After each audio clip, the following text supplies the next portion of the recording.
What is going on, everyone? Badger here. Should have like and sub, and let's get into this. Well, that didn't take long.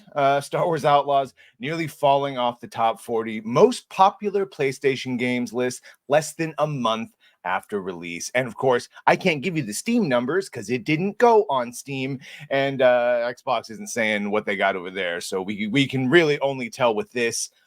Not surprising at all, considering the lead up to Star Wars Outlaws, the uglification of Kay Vess compared to the actual actress, a time and a setting in between A New Hope and Empire Strikes Back, where it's like, all right. But that puts you sort of in a bottle of what you can do. And then, of course, the promise of being a Star Wars outlaw where you end up just becoming a rebel on top of it's a Ubisoft game, big, open, broken.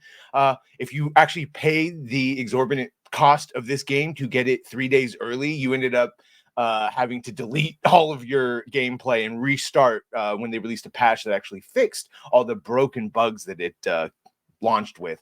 So you can see here from True Trophies, which reports its weekly top 40 most popular PlayStation based off a sample of 3.1 million PlayStation Network accounts, notes that Star Wars Outlaws ranked in 39th position in its fourth week. 39th position. By the way, that 3.1 million PlayStation Network accounts, that's obviously not people that all pay for Plus, just that have an account and are linked to them, which is why every single time they try to get a game on Steam or something that's not on the PlayStation network, but is a game connected to it, they always want to make you to make an account and link it so they can pad their numbers and also bypass Steam's security protocols and enforce their own conduct.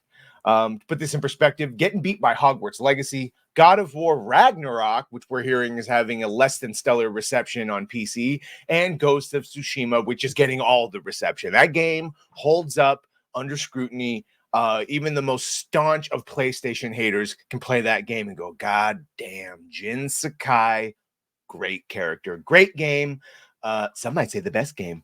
All three of those games released over a year ago. Okay, so getting beat by games from 3 years ago, and it's still a month in. Not only, of course, is it from the top 40 list, almost, it's at 39, but less than 9,000 people, based on trophies, less than 9,000 people have actually played the game. Similar reports from PSN Profiles report that there are only 7,090 Star Wars Outlaws owners. 7,000! 3.1 million accounts on for PlayStation, and 7,000 of them actually went out and bought. That is abysmal numbers. For comparison, True Trophies noted that Firewalk Studios Concord had 1,696. Oh my God. Yeah, that's not great. And on the other side of that, to show you what good numbers would look like, Black Myth Wukong has 26,000 owners according to the True Trophies and 22,000 according to PSN Profiles. Now, obviously, these numbers are skewed across the board when you see how many people actually bought Wukong, but and Warhammer too. Finally, Warhammer 40,000 Space Marine 2 has 12,414 according to True Trophies and 7,000 according to PSN Profiles. Yeah, and we should talk about that because as celebration, look at how they were celebrating 2 million, right?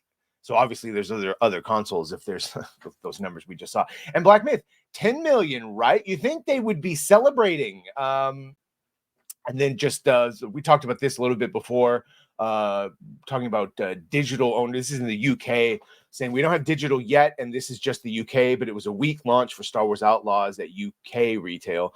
Launch sales are 55% lower than that of Star Wars Outlaws, and barely 15% bigger than Massive's last game, Avatar: Frontiers of Pandora, which was an absolute failure. And is already, and by the way, I would be expecting to see this game on a Game Pass or something like that pretty soon. Star Wars Outlaws UK figures were lower than I expected, digital and physical copy via GSD, but did a fair bit more than Avatar, which isn't saying much, and about half as much as Assassin's Creed Mirage. Plenty of opportunity to drive more units. Yeah, well, like we said, if it was a success, and this is pointed out, we would have very good propaganda campaigns, for lack of a better term, saying, hey, look, thank you, we're so successful. but we're not seeing that. And compared to Valhalla, which almost hit 1.8 million copies, yeah, DOA, dead on arrival, 100% foobar, not fixing this one. Like I said, I probably won't even play this for free when it comes to Game Pass, because it will. It will. Have you played this, or have you just watched, like me, you just watch Mauler play it and lose his mind? Because it's just, yeah. We can't waste time anymore. We can't condone the type of bloated gameplay, wasted gameplay, and then buggy gameplay that they just keep doing. So let me know what you think of this. Sure to like, share, and sub. If you have done that, thank you. If you're going to do that, thank you.